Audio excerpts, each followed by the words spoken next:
सकाळी 6 वाजता सुरू होणारा प्रवास 9 वाजता सुरू झाला आणि या हिमालयाच्या डोंगर रांगांमधून मातीच्या कच्च्या रस्त्यांवरून जंगलांवरून म्हणजे इथं जर काही झालं दुर्दैवाने गाडीला साधी पंक्चर जरी झाली तरी कुठल्याही प्रकारची मदत अवेलेबल नाही. आता ही जी चौकी आपण बघतोय ना, ही नागा समाजाची चौकी आहे. हा जो एंटायर एरिया जो आहे हा सगळा नागा समाजाचा एरिया आहे आणि नागा समाज आणि मैतेई समाज यांचं ठीक आहे, यांचं जरा जुळतं, पण कुकी समाजाचं काय या दोन्ही समाजांबरोबर जुळत नाही. त्यामुळे कुकी समाज जो आहे हा सेपरेट ॲडमिनिस्ट्रेशन काहीतरी मागतोय. आता सेपरेट ॲडमिनिस्ट्रेशन आणि सेपरेट स्टेट काय एवढं काय मला माहीत नाही, पण त्यांना वेगळं काहीतरी त्यांना हे हवं आहे. त्याच्यामुळे आणि हे जे आहेत नागा आणि मैतेई हे लोक ते द्यायला तयार नाही आहेत, कारण ह्यांचं म्हणणं की कुकी समाज जो आहे हा इथं रेफ्युजी म्हणून आला आहे, हा ब्रह्मदेशातून आला आहे, त्यामुळे यांना सेपरेट ॲडमिनिस्ट्रेशन किंवा सेपरेट हक्क मिळता कामा नयेत. तर अशा प्रकारची एकदम कन्फ्युजिंग अशी ही डिस्प्यूट चाललेली आहेत. आता बघूया याच्यावरती राज्य सरकार केंद्र सरकार केव्हा मार्ग काढेल तेव्हा काढेल, पण तोपर्यंत थोडासा हा जो त्रास आहे हा सगळ्यांना सहन करायला लागतो आहे, कारण कुकी समाजाच्या लोकांना मैतेई किंवा नागा समाजाच्या एरियामध्ये जाता येत नाही आहे आणि सेम उलटं आहे, मैतेई समाज किंवा नागा समाज हे कुकी एरियात जात नाहीत. त्याच्यामुळे थोडीशी बिझनेसची तर वाट लागलेलीच आहे. CRPFने सगळं सांभाळलं आहे, पण तरी पण पर्यटनाच्या दृष्टीने अजून काय सगळे फेवरेबल नाही. त्यामुळे मी तुम्हाला म्हणेन की सध्या तरी तुम्ही काय इकडं विथ फॅमिली येऊ नका मणिपूरच्या साईडला, बाकीचं ठीक आहे. पण बघा आता हा बोर्ड आहे, हा त्या गावाने लावलेला बोर्ड आहे, तर या गावामध्ये म्हणजे असं कोणी ये जा करू शकत नाही अशा आशयाचा बोर्ड आहे की इथून पास होण्यासाठी तुम्हाला गावकऱ्यांची परवानगी वगैरे घ्यावी लागते. तर आता इथं आम्ही थोडंसं चहा पाण्यासाठी थांबलो आहे. आता चहा पाणी घेऊन परत आमचा पुढचा प्रवास सुरू होईल. आहे सर्व सुंदर, म्हणजे निसर्ग चांगला आहे, लोक पण चांगले आहेत, खाणंपिणं ओके आहे, राहणं चांगलं आहे, पण जरा हे ट्रान्सपोर्टेशनच्या दृष्टीने थोडंसं इनकन्व्हिनियन्स आहे. त्यामुळे सर्व परिस्थितीचा आढावा घेऊन मित्रांनो एवढ्या रिमोट प्लेसमध्ये भेट द्या. आता आपण आलो आहे ना जिथं गोष्टी फार डिफिकल्ट आहेत आणि इथं सर्व वेगळे वेगळे समाज जे आहेत, स्पेशली इथं नागा समाज आहे आणि इथे जाम डिस्प्यूट आहेत ते नागा समाज आणि याच्यामध्ये तुम्हाला मी सांगितलं आधी, ह्या डोंगराळ भागामध्ये हा नागा समाज इकडे राहतो आणि जो आपला मेन रोड आहे ना नॅशनल हायवे तिकडे कुकी समाज राहतो. मग त्या कुकी समाजाने सगळा तो रस्ता बंद केला आहे नॅशनल हायवे, म्हणून आम्ही ह्या रोडने आलो, कारण की नागा समाज अलाव करतो आहे यायला, त्यामुळे ह्या रस्त्याने आलो. उकरूळ मार्गे कोहिमा जवळजवळ 125 किलोमीटर आम्हाला लांब पडला, पण काय पर्याय नाही, आलो आम्ही. आणि आता तुम्हाला काय सांगू, इकडे बोललो आम्ही बऱ्याच लोकांशी, शूटिंग काय करता येत नाही, पण ते म्हणतात सेंट्रल गव्हर्नमेंट प्रॉब्लेम सॉल्वच करायला मागत नाही.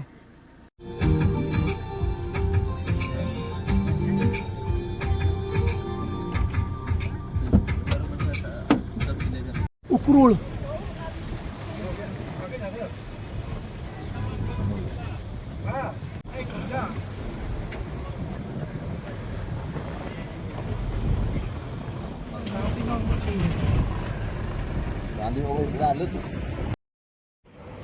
7 तासाचा प्रवास करून या ठिकाणी आम्ही आता परत संध्याकाळी 4 वाजता जरा चहा पाण्यासाठी थांबलो आहे.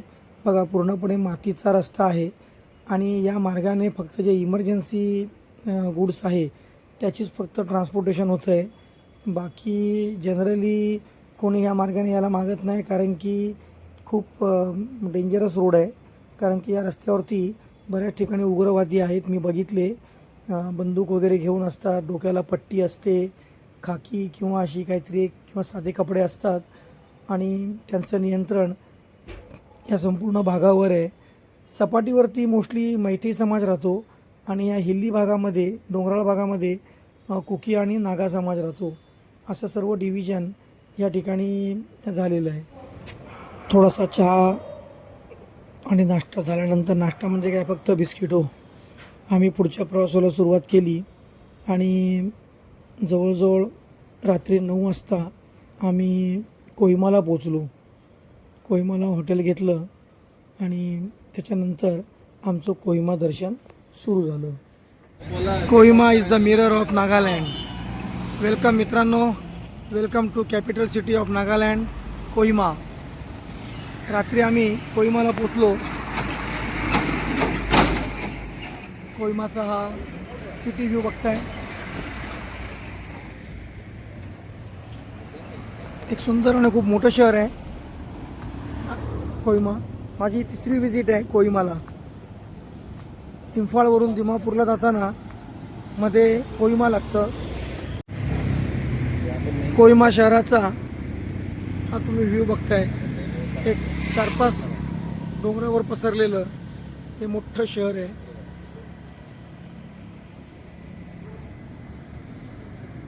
कोहिमा सिटी. ट्रुली बा बेड अँड ब्रेकफास्ट आमचं हॉटेल. कोहिमामधील आमचं हॉटेल.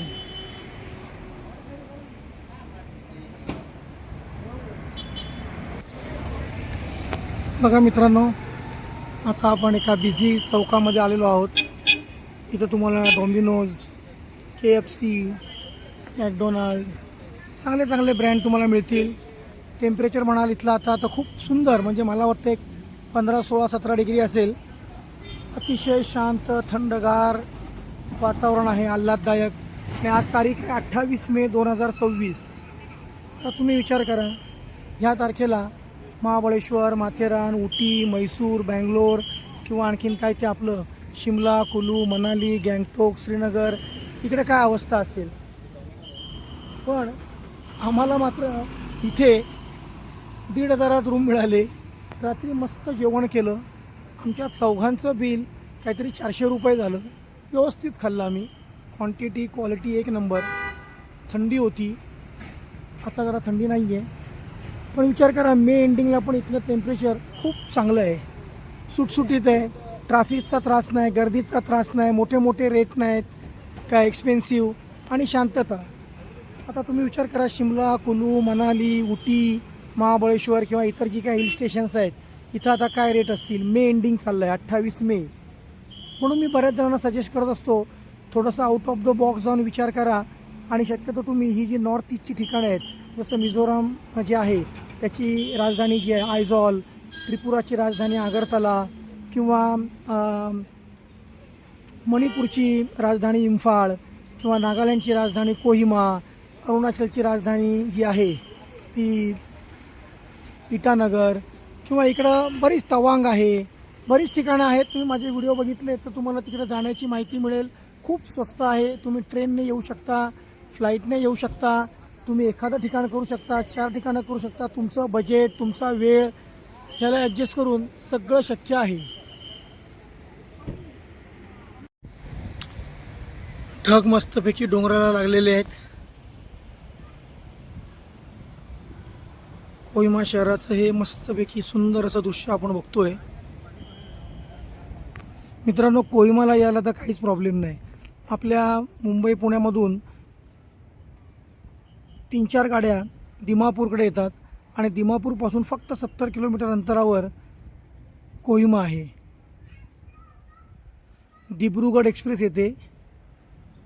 त्याच्यानंतर तुम्ही गुवाहाटीपर्यंत येऊन पुढे जरी ट्रेनने आलात तरी चालेल.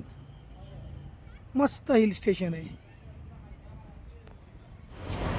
आलं बघा, झाडासकट आहे.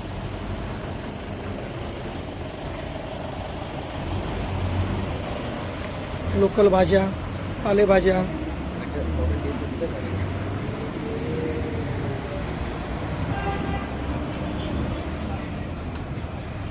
लिची, केळी, बांबू शूट्स, कांदे. इथे काही या पालेभाज्या आहेत इकडच्या लोकल. याची पण भाजी बनते. जपानी टँक आहे इथे. जे काही इथं कोहिमामध्ये युद्ध झालं होतं जपान आणि ब्रिटिशांमध्ये, तेव्हा जपानी आर्मी हा टँक इथं सोडून गेली होती. तर तो हा जपानी टँक आहे जो इथं ठेवला आहे. आता आपण आलो आहे कोहिमा वॉर सिमेट्री. ब्रिटिश आणि जपानीज लोकांमध्ये जी युद्ध झाली, त्या युद्ध झालं 44ला वगैरे, त्यावेळेला इंग्रजांकडून जे लढले त्यांच्या स्मरणार्थ किंवा त्यांना इथं दफन केलं आहे.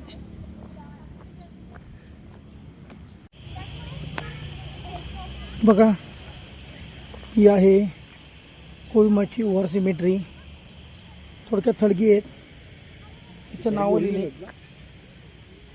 इथं जे लोक मेले हे कोणाचं आहे, H.G. Lions, 2nd Gurkha rifles, 1944.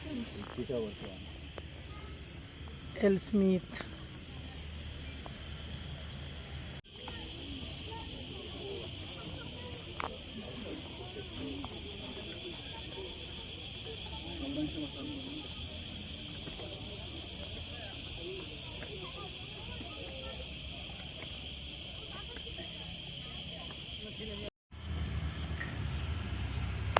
सुंदर scenic view of Kohima Nagaland war cemetery बघतोय आपण. खूप चांगल्या पद्धतीनं मेंटेन केले.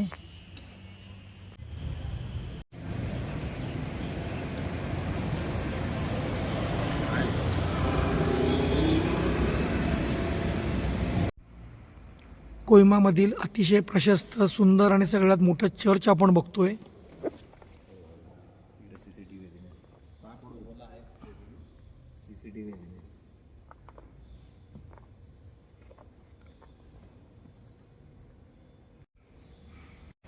Kohima city centre.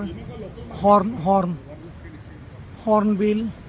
इथं हॉर्नबिल महोत्सव डिसेंबरला असतो, तेव्हा इथं फार गर्दी असते.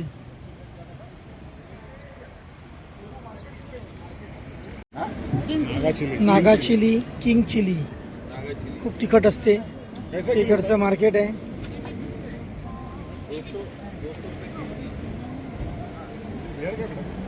पाणीपुरी बघा खात आहेत.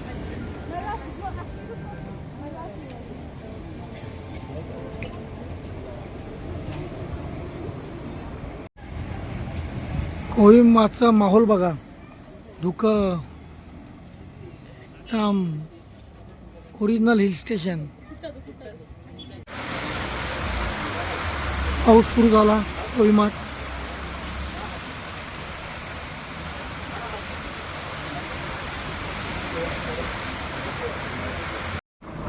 हो, कोहिमा बस स्टँड सिटीपासून थोडासा बाहेर आहे. ISBT बोलतात. तर दिमापूरवरून ज्या बस येतात त्या तुम्हाला इथं सोडतात आणि इथून पुढे मात्र लोकल टॅक्सीने जावं लागतं. आता आम्ही लोकल टॅक्सीने सिटीमधून इथपर्यंत आलो. साधारणपणे सिटी टॅक्सी एक 200 रुपये घेते आणि इथून आता आम्ही ही बस केली बघा. म्हणजे बस आहे स्टेट गव्हर्नमेंटची. या बसने आम्ही आता दिमापूरला चाललो आहे. इथं तिकीट 150 रुपये आणि जर तुम्ही टॅक्सीने गेलात तर म्हणजे प्रायव्हेट इको किंवा सुमोने तर 330 रुपये पर पर्सन आणि जर प्रायव्हेट कार केली तर 3-3,500 रुपये घेतात. पण माझ्या मते ही कम्फर्टेबल आहे. स्टेट गव्हर्नमेंटची बस कम्फर्टेबल आहे.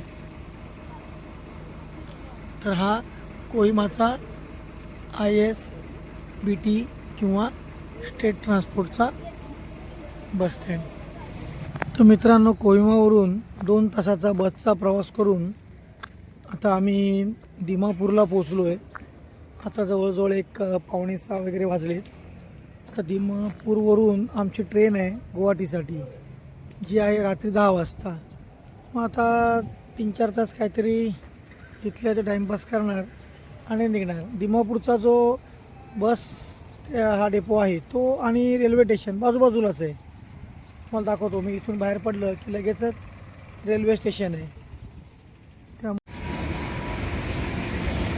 हा बस डेपो, आणि हे बघा हे समोरच रेल्वे स्टेशन.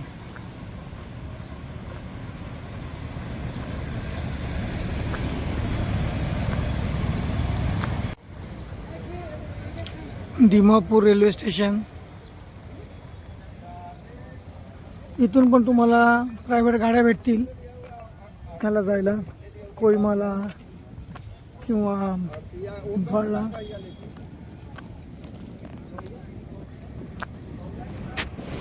चला मित्रांनो, आता गुवाहाटीच्या दिशेने आमचा प्रवास सुरू झाला आहे.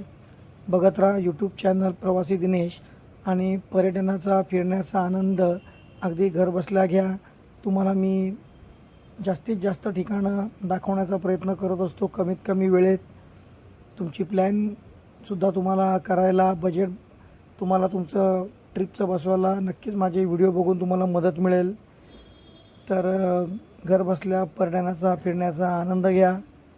आता पुढच्या व्हिडिओमध्ये तुम्हाला गुवाहाटी दाखवतो, आणि कामाख्या मंदिर, तसंच बोधगया, जिथे भगवान गौतम बुद्ध यांना ज्ञान प्राप्त झालं, ते बुद्धगया देखील तुम्हाला पुढच्या व्हिडिओमध्ये दाखवतो.